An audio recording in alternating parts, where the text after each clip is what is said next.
Mahingal din pala. Pero ang dami nating nakuha. Ayan, ang nakuha natin. Isang timba ang nakuha natin.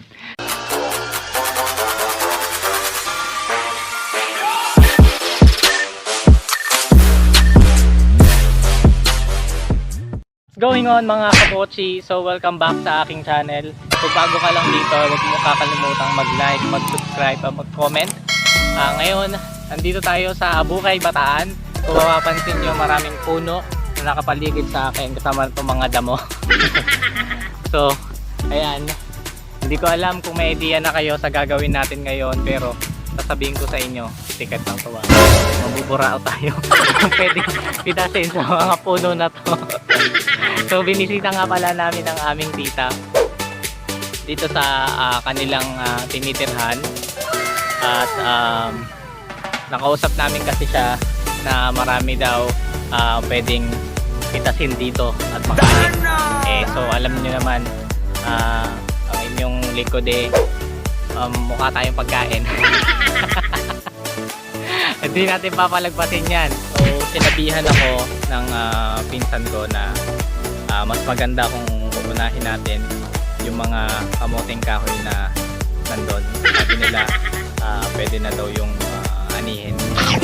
So medyo matagal-tagal na rin bago yung huli nating pagkain ng kamote, kasi napaka-unusual na yan sa panahon ngayon. Bibihira na lang yata mga taong kumakain ng mga kamoting kahoy.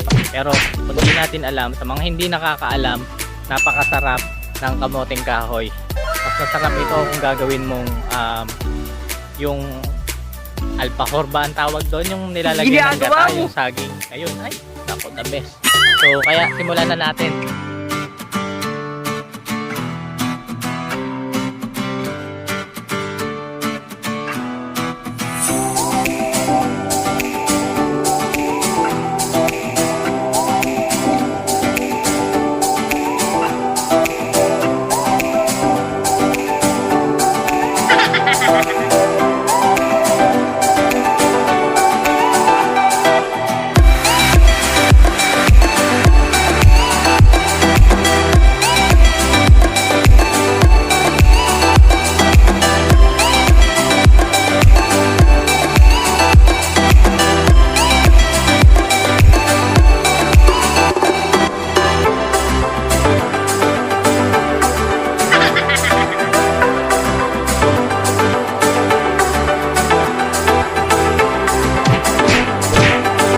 Din pala.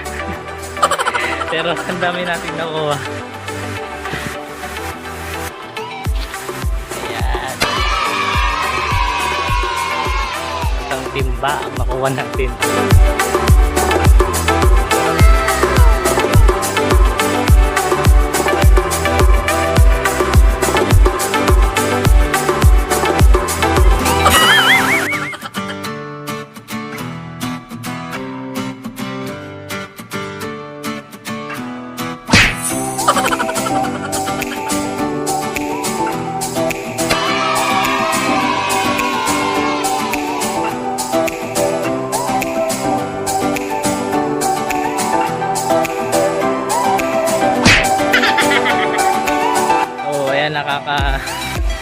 Dalawa na tayo.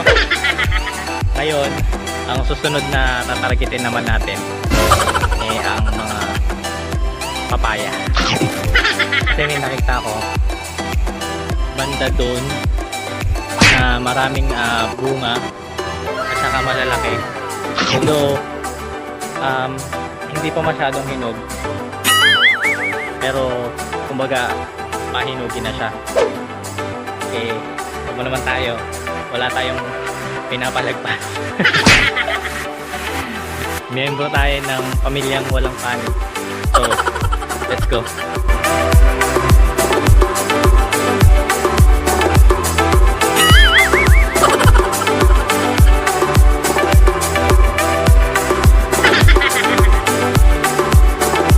Ginagawa mo!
mga kapochi, ngayon nagtatapos ang episode na itong naway na-enjoy kayo sa ating mga ginawang pambuburao dito sa lugar na to at sa aming tita. Once again, gusto kong magpasalamat sa lahat ng sumusuporta at tumatangkilik sa aking YouTube channel at abangan nyo ang mga susunod pa nating mga videos at adventures na lalabas malapit na.